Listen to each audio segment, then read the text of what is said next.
Okay, let's be real. You're probably asking how a Pokemon challenge can take almost a month to be completed. Maybe it's the Iron Mode challenge, or a really difficult Nuzlocke like Pokemon Run and Gun, Radical Red, or Platinum Renegade. But no, this challenge took this long not because it was complicated or something, but because there is a lot to do. And when I said a lot, I mean a lot. Let me explain. This was a 4-game Pokemon randomizer, run using Archipelago, which is a website that randomizes multiple games into one single big randomizer. But that's not everything. In all 4 games, everything was randomized. See, usually you randomize every items, key items, badges, TMs, HMs, maybe hidden items and the berry trees on Emerald and Crystal. But in this one I added, for all 4 games, Trainer Sanity, which adds a check for every defeated trainer. For Red and Emerald, that's Sanity, which adds a check for every new pocketed entry. For Fire Red Leaf Green, Fame Sanity, which adds a check for every Fame Checker entry, Fly Location Randomizer, which adds a check for every new fly location, and you need to find the fly location in order to fly there, and I add extra key items. So for entering big buildings, you now need an item, and all of the 7 islands now have their pass, so 7 in total instead of 2. For Red Remake, I split the card key in 11, one for each floor. In order to complete the challenge, I need to beat the champion in every game except in Crystal, where I need to beat Red instead. So I need 8 badges for the champions and 16 badges for Red. Here is a list of all the options for every game. Also, while I was editing this video on the Archipelago Discord server, they said that there is now that Sanity for Fire Red Leaf Green, so that's why it's not in the list. But now, without further ado, let me tell you how I beat this insane randomizer. I started my journey in my house in all 4 games, and right away I found the gold teeth in the PC. Sure, it only unlocks 1 check, but hey, it's better than nothing. Then I head outside to touch some grass. Or so I thought. Apparently touching grass is an option. So instead I follow an old man who just gave me a legendary Pokemon. No wonder gamers never touch grass in their lives. Meanwhile, in the remakes, the same old man gives me a whale, because why not? Over in Crystal, I shot with Mom and end up with a Venusaur. Yeah, that's the wrong game. And finally, in Emerald, I saved the professor from a raccoon using a Firefox. After that, I returned to Red, to fight the rival and grab all the items. These include 99 free Master Balls, conveniently sitting in the shop, totally normal, nothing to see here. On Leaf Green, I fight the rival again and collect all the possible items. Switching to Crystal, I grab the Pokédex from Professor Oak and head to Violet City, battling every trainer along the way. At Sprout Tower, I take on every trainer and even the boss, finding absolutely nothing. The same story goes for the gym, nothing exciting there either. After that, I picked up the egg and headed south, where a random trainer gave me Dive for Emerald. In Union Cave, things get interesting. I found a Storm Badge which lets me use Fly. This will come in clutch later when I find the HM. Oh. Okay, let me explain. In Crystal, there is a setting called Early Fly, that places Fly and the Storm Badge in your game before the 3rd badge. But let me tell you, I never seen both of them so close to each other. Anyway, moving on, I stumble across the first card key for Red, but it's not exactly useful. To complete Silphco, I'd need the keys from the 3rd and 11th floor. Finally, after defeating Whitney, I decided to call it a day. On day 2, I focused on completing all the checks available in Crystal. I cleared everything in Golden City and the routes north of it up to the Sudowoodo. Then I used Fly to reach the free fly location in Olivine, completed the lighthouse and headed north on Route 39. There, one trainer gave me the Red Thunder Badge, and another unlocked the fly location for 4 Island. After that, I finished everything in Encrusted City, and on the route to the east, I found another Red Badge. With every check in Crystal complete, I switched to Emerald. On the first route, I caught Raikou, who became my main. On Route 103, I caught Scizor, who gave me Fly for Green. Over on Route 102, I finished the day with encounters, since all the back and forth hunting for specific Pokémon was melting my brain. Day 3 started right where Day 2 ended. Shocking, I know. I continue Emerald by heading left to the beach, where I found the Earth Badge for Leaf Green. At the flower shop, I found the fly point for Route 10 and the letter, which let me access the Pokemon Mansion. After beating the gym, I went north to Route 116, defeating every trainer, and in the cave, the ground gave me the fly point for 3rd Island. Next, I followed the story and went into the fourth gym, where I found another Earth badge. In the cave nearby I got a Wineout, holding the card key for the third floor, a Crocodile with the Silk Cup, and an Hypno, which had the card key for the fourth floor. I didn't find all the encounters, but I mean, that's fine, I only missed like 2. What are the odds of finding something important? Since I was stuck, I switched to Leaf Green and used my fly points. On 4th Island I fully unlocked Fly for red. On 6th Island I found Rock Smash, which is actually not that useful in this game. On Route 10 and 9 I only found the card key for the 5th floor, so I flew to 3rd Island. On my way to the forest I picked up the Soul Badge, which let me use Surf when I find it. In the forest I unlocked Fly Points for Saffron, 2nd Island, and found Strength for Emerald. I cleared 6th Island and Saffron, but got nothing significant. Switching again, I finished the day in red by catching Gomanite, Pidgey and Seal, west of Celadon City. I started the 4 in red, clearing the routes above Celadon City and the Celadon Gym without finding anything. On the route below, I got Meowth, which gave me Surf, and since I found nothing in Vermilion, I explored Route 11, where a youngster gave me the fly point for the Indigo Plateau, so I can avoid Victory Road. With all available items in red collected, I decided to do rock tunnel in Leaf Green. Out of logic, because why not? I didn't need to see the useless item I got from that. Above Lavender, I found the SS ticket. In the Pokemon Tower, I found Cat, and since I have the C-Scope, I can even beat this. Oh, never mind, I stupid. Be right back.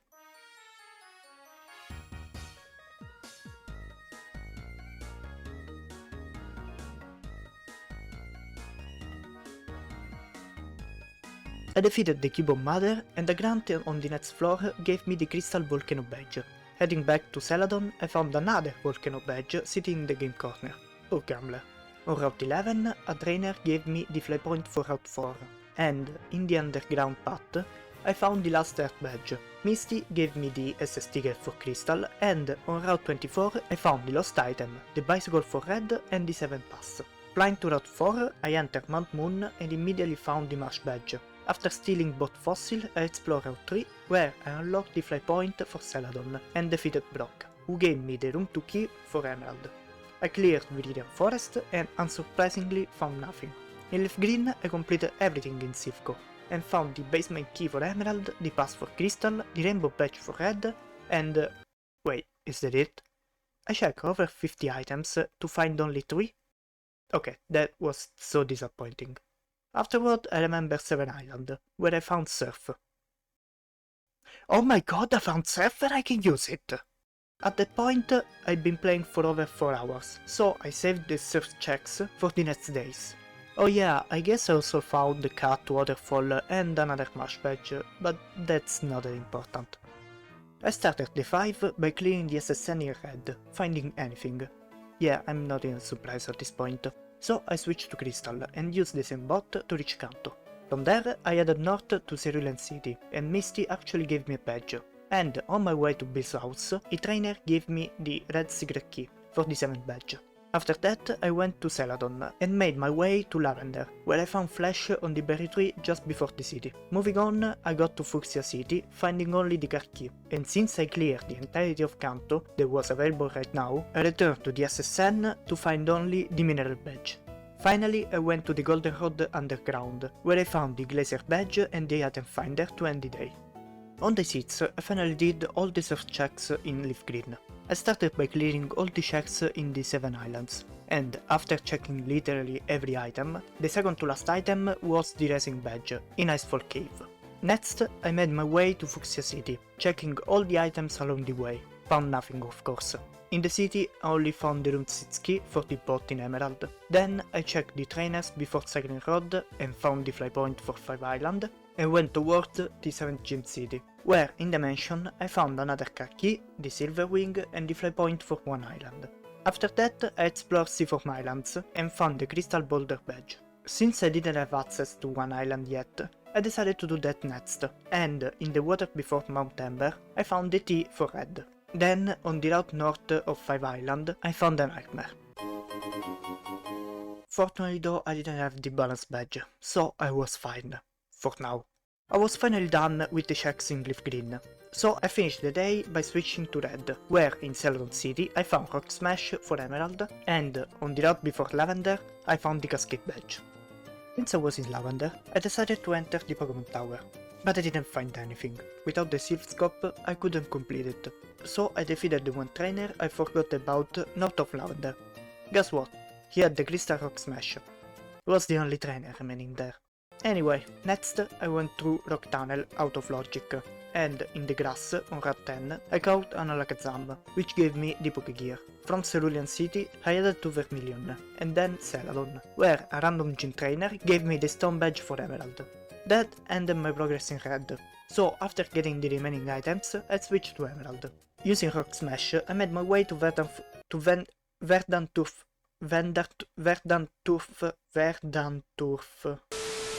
I made my way to Verdanturf town, where the guy who usually gives you strength gave me the Safari Pass, and the very next trainer gave me the Fog Badge. On Route 110 I caught the Slowking, which gave me the card key for the 11th floor, necessary to complete Silphco. After that I didn't find anything useful for almost an hour, until the Secret Base Man gave me the Mine Badge. With that I call it a day. This was probably the shortest day of the challenge. I continued in Emerald, and on Route 114 I found the Demoscope. Then I progressed through the story until G4, where one of the gym trainers gave me the Balance Badge. And that's why this day was so short. Surf unlocked the entire map on Emerald, and with access to it, this day could have easily stretched to 5 hours. But since I was feeling motivated enough, I decided to call it a day after defeating Flannery. After beating the 4th gym, I still wasn't ready to dive into the surf checks. While checking my tracker, I realized that there weren't 4 trainers from Mount Chimney, so I went there. And that's when I learned that there are regular trainers here after you defeat Matzi. Wait, hold on.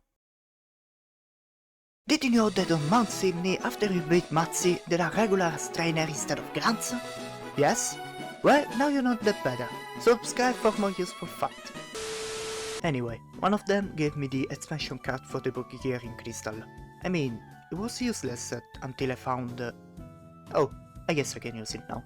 Moving on, a Charizard gave me the Emerald Squirt Bottle. In the area north of Route 115, I found Strength for Red. And to end the day, on the same route, I got a Marowak that gave me the Crystal Machine Part. I started day 10 by defeating Norman, who, unsurprisingly, gave me nothing. After that, I finally used Surf for the first time. I cleared all the items between Petalburg and Dewford, only finding a total with an SS ticket. And then, between Dewford and Slateport, where I caught a Meowth holding the secret potion and found Strength for Crystal. Next, I visited the Berry Master's house, where I looted this garden. All I found was the Knuckle Badge, while the twins to the right gave me the Boulder Badge. At the Weather Institute, I found a lot of stuff.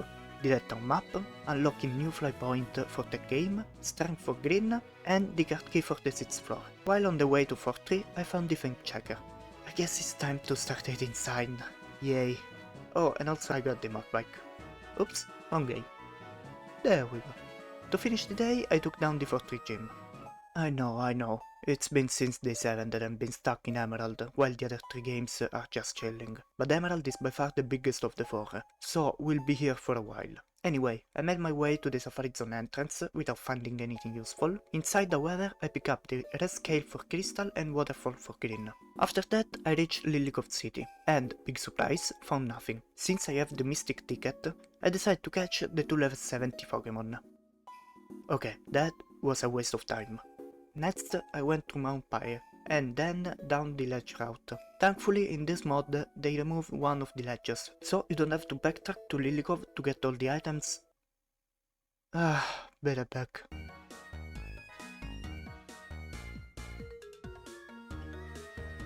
Okay, where was I? Right, catching Pokemon for random useless garbage. Yeah, that's pretty much how the day ended. Ladies and gentlemen, it finally happened. I'm playing something other than Emerald. Alright, jokes aside. I picked up Crystal in Vermilion, where I beat the gym, woke up the Snorlax and went through the Glass Cave. On Route 2 I found the One Pass and cut for Emerald, while on Route 1 I picked up the Good Rod for Red. That's a lot of new encounters, since the Good Rod can get everything from the Old Rod, plus most of the Super Rod encounters. After that I defeated Brock and made my way to Cerulean, finishing the day after the rival fight in Mount Moon. Day 13 started really well. While backtracking for missed items, the man on the Chergrove City Island gave me the Cascade Badge. Next, a clear radio tower, picking up the Elite's Fossil for Red and the Crystal Soul Badge. Then, on Route 41, a swimmer gave me a Rainbow Badge, and a Lake of Rage, the shiny Gyarados, and the Emerald Good Rod. Just like in Red, the Good Rod unlocks the most water encounters of the 3 roads, meaning we are going back to Emerald, baby! But don't worry, not yet, I was also sick of Emerald. After that, I cleared the Rocket Hideout, where I found the Spirit Bottle, the Plane Badge and the 5 Pass for Green. Absolutely stacked. But I guess my luck ran out after that, because I spent almost 2 hours finding nothing. So yeah, I call it a day.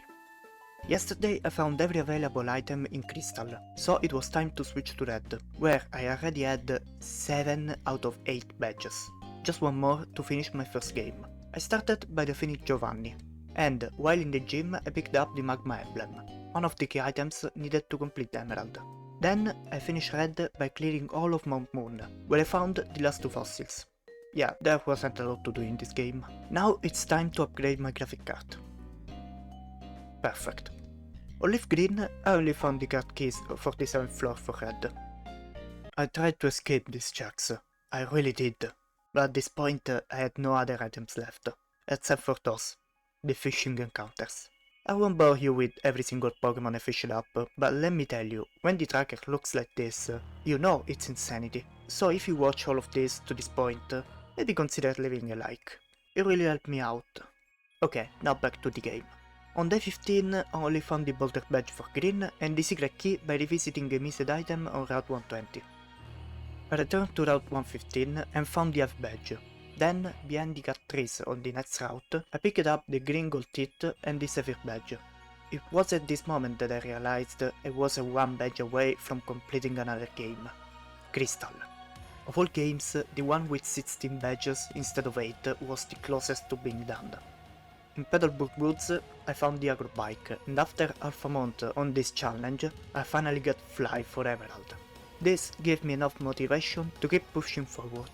After finishing the remaining fishing encounter, yeah, I still had some left and no, they weren't useful, I switched to Crystal, where in Ruins of Alph I found the card key for the 3rd floor, meaning I could now complete Silphco if I wanted to. Then on Route 9 it finally happened. I found the last badge for Crystal. The only thing left was to beat Red at Silver Cave.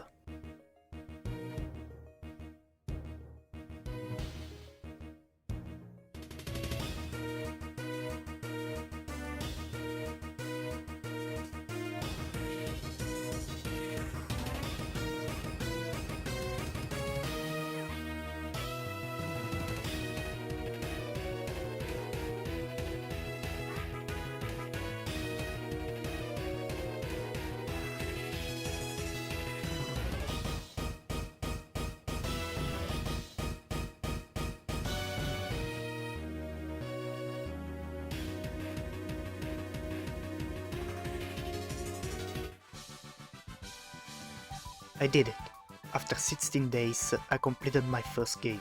Finishing a game releases all remaining items from that game, so I was expecting something important, but luck wasn't on my side. No new badges or HMs, just the gold goggles for Emerald and the Ox parcel in Red. Yeah, this is going to take a while. Back in Emerald, I caught a Manectric in Desert Tower, which had the letter. Then in Red, I gave Oak the parcel and got the Pokédex. Wait, am I playing a randomizer? To end the day, I switched to Green, where I could finally enter the 7th gym. Inside, I found the Silphscope. The start of day 17 was brutal. I decided to clear all of Silphco in Red, and let me tell you, it wasn't fun. The first good item I found was Surf, which is great, until you see which floor I got it on. Later, I found the SS ticket from a Snorlax, so I switched to Emerald, where I immediately picked up the Belief Key on the pot. On the other hand, in the Battle Frontier Cave, I found the Cascade Badge. To wrap up the day, I evolved my Pokemon in Red, using Shop Stones, and the Vileplume Pokédex entry gave me the Hit Badge. Now that I had the badge, I could finally use Strength. So I started off the day by heading to the Magma Hideout. Literally the first trainer I fought gave me the Rain Badge, meaning I was now 1 badge away from finishing Emerald 2. Unfortunately, that was the only important item in the entire dungeon, so I moved on to Meteor Falls, where I found the bicycle for Green. To end the day, I cleared a hideout. Didn't find anything there, but I needed to do it to access Victory Road. Day 19 started with a big relief. After meeting the gym, I went into Shoal Cave and collected every item, and the last one was cut for Leaf Green. That was clutch, because if I hadn't found anything, I wouldn't been stuck doing the worst checks in the game, dive spot and the endless fishing encounters. But since my sanity was saved, I immediately switched to Leaf Green, grabbed all the missed item, and on Second Island it finally happened. The soul badge was behind the first cut tree of the town. I switched to red right away and swept the Elite Four. Lorelei, Bruno, Agatha, Lance and the rival all went down. That means 2 out of 4 games were done. But that's not all. Finishing red unlocked every remaining badge. I had finally done it. After 19 days, I took on the Elite 4 of Emerald, then Leaf Green, closing out this insane multi-game randomizer. And with that, the challenge was complete. This was one of the longest and craziest Pokémon experience I ever had. If you stuck with me through all of this, thank you. It was an absolute grind, but in the end I did it. If you enjoyed the journey, make sure to leave a like and subscribe for watch more content like this, and let me know in the comment, would you ever attempt a challenge like this? Okay, now bye.